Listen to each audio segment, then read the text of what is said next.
Tama po si Enrile. Baka po may gawin po na senaryo tulad ng ambush me, stage ambush laban mga kababayan sa Vice Presidente, pagkatapos mag-trigger na po ng kaguluhan. Isisi sa ating Pangulong Bongbong. Di ba? Para to destroy both sides, sabi ni Enrile. Ito naman po yung bago naming product na binibenta online.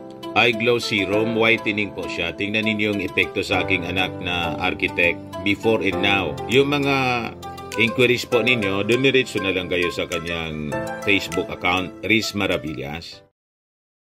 May matindi pong revelasyon, matinding pasabog si Ping Lacson, isa sa mga kandidato ng Team Liwanag, Team Philippines, Team Alyansa ng Bagong Pilipinas. Laban po sa Team Lagim na pinamumunuan po ng Hari ng Lagim ng Kadiliman.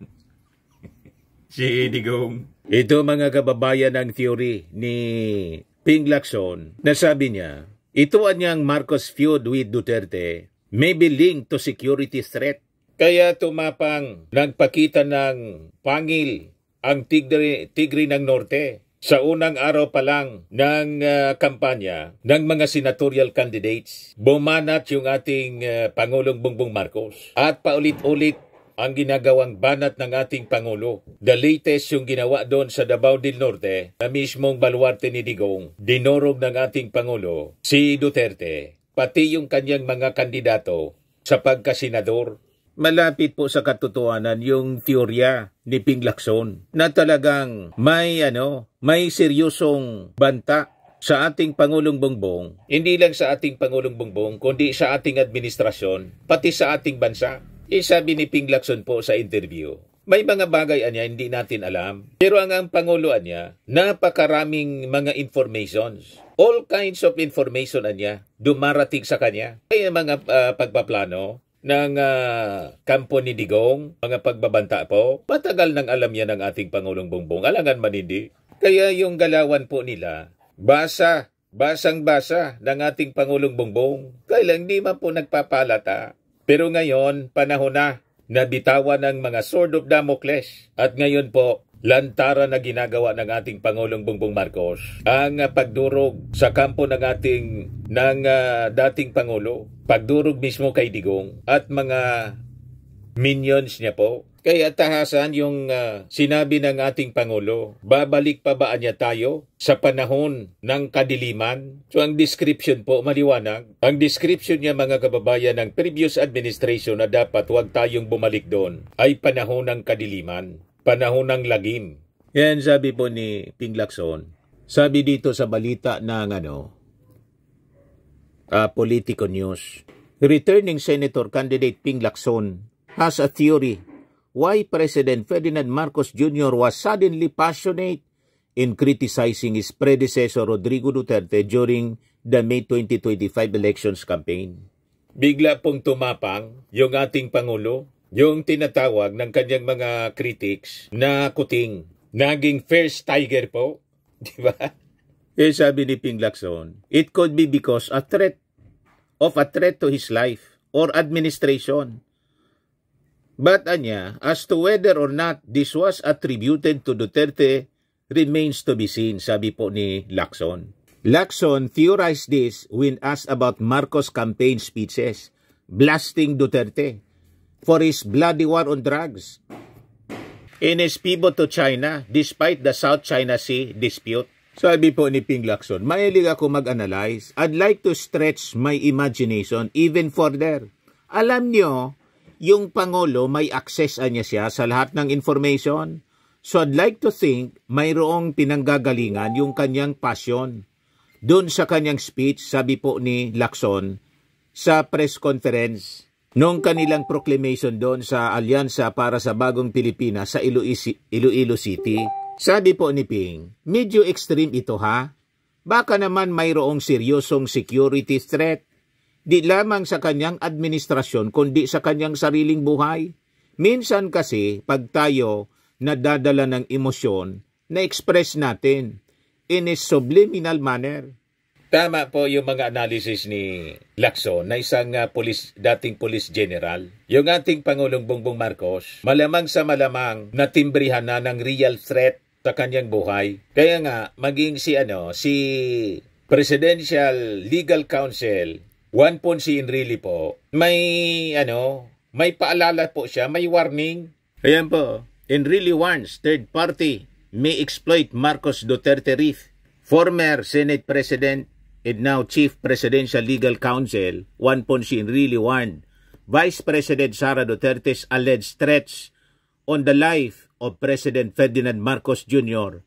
may be exploited by a third party. As a background, Duterte said that she had asked someone to assassinate Marcos, First Lady Lisa Marcos, and Speaker Martin Romualdez should anything happen to her.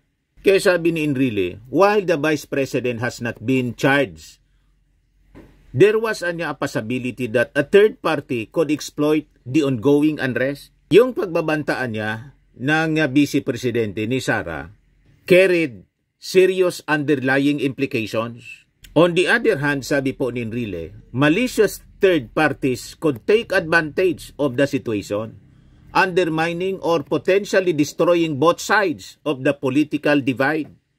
Tama po si Enrile. Baka po may gawin po na senaryo tulad ng ambush me, stage ambush laban mga kababayan sa Vice Presidente. Pagkatapos, mag-trigger na po ng kaguluhan. Isisi sa ating Pangulong Bongbong. Di ba? Para to destroy both sides, sabi ni Enrile.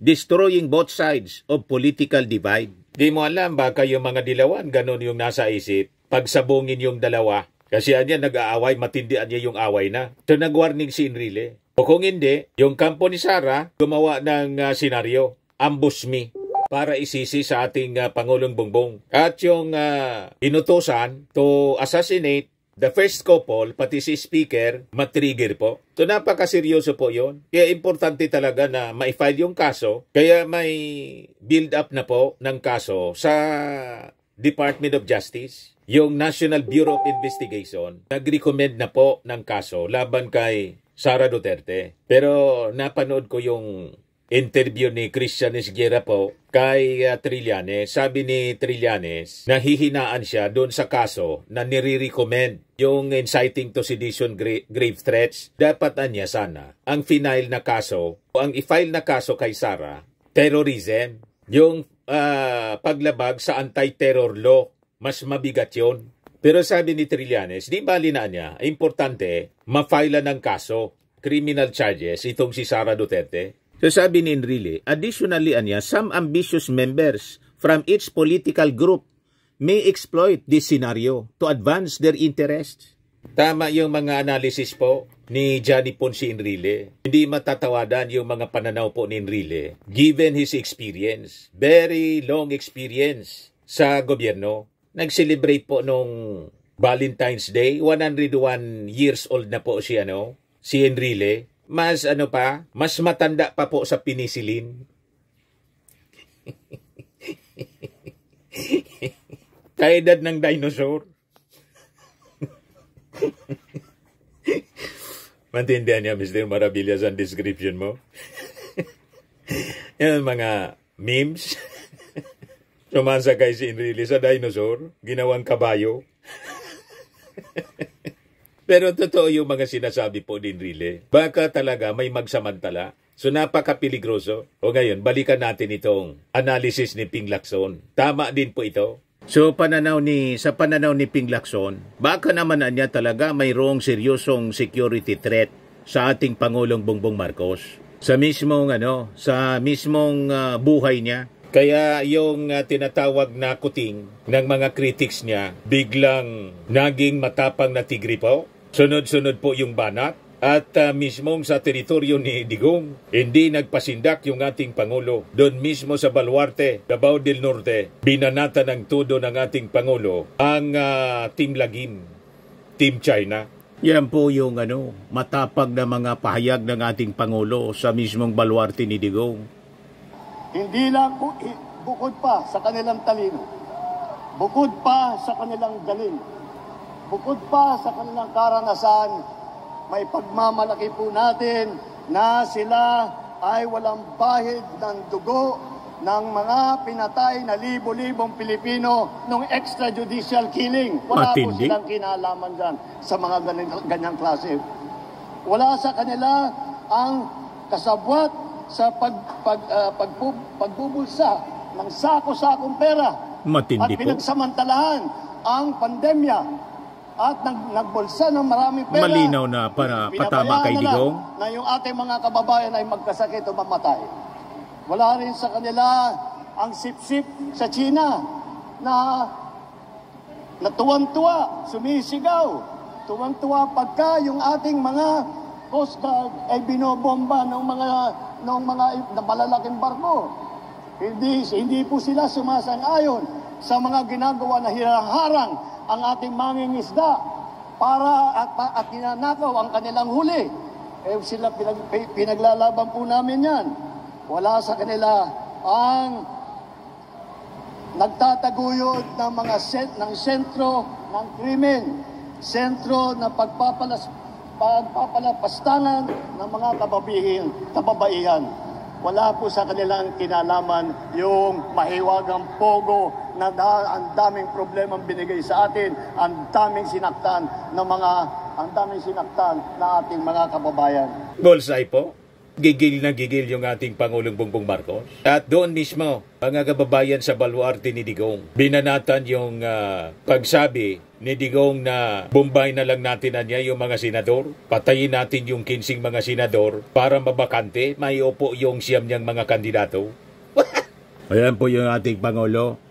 Kung ganun, bakit yung ibang partido, bakit yung ibang magdagsasama ay hindi makapagbuo ng mabigat na tiket?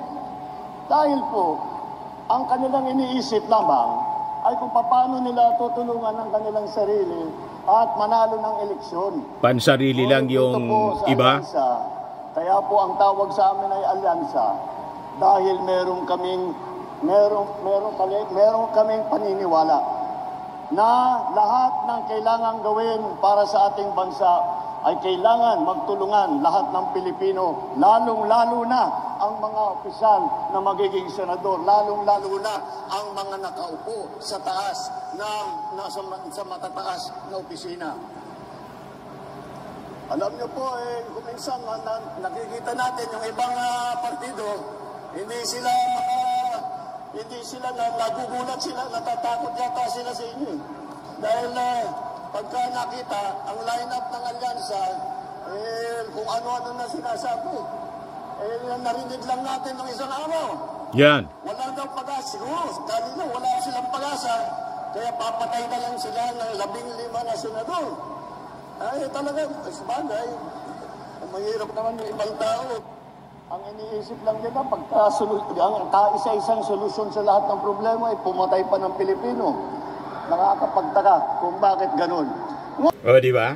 Matatalim po yung mga binitawang pananalita sa mismong baluarte ni Digong, Davao del Norte, yung ating Pangulong Bongbong Marcos. So, yun ang mga analysis po ni Ping Lacson. Sa kanyang theory, may alam yung ating Pangulong Bongbong Marcos tungkol sa personal threat, banta sa kanyang buhay. Kaya ganito siya ngayon. Tumapang mga kababayan. Gusto niyang ipaabot dun sa mga nagbabanta sa kanyang buhay, hindi siya nasisindak. Sundalo yung ating Pangulong Bongbong. Paano masindak ang isang Bongbong Marcos? Tama pa?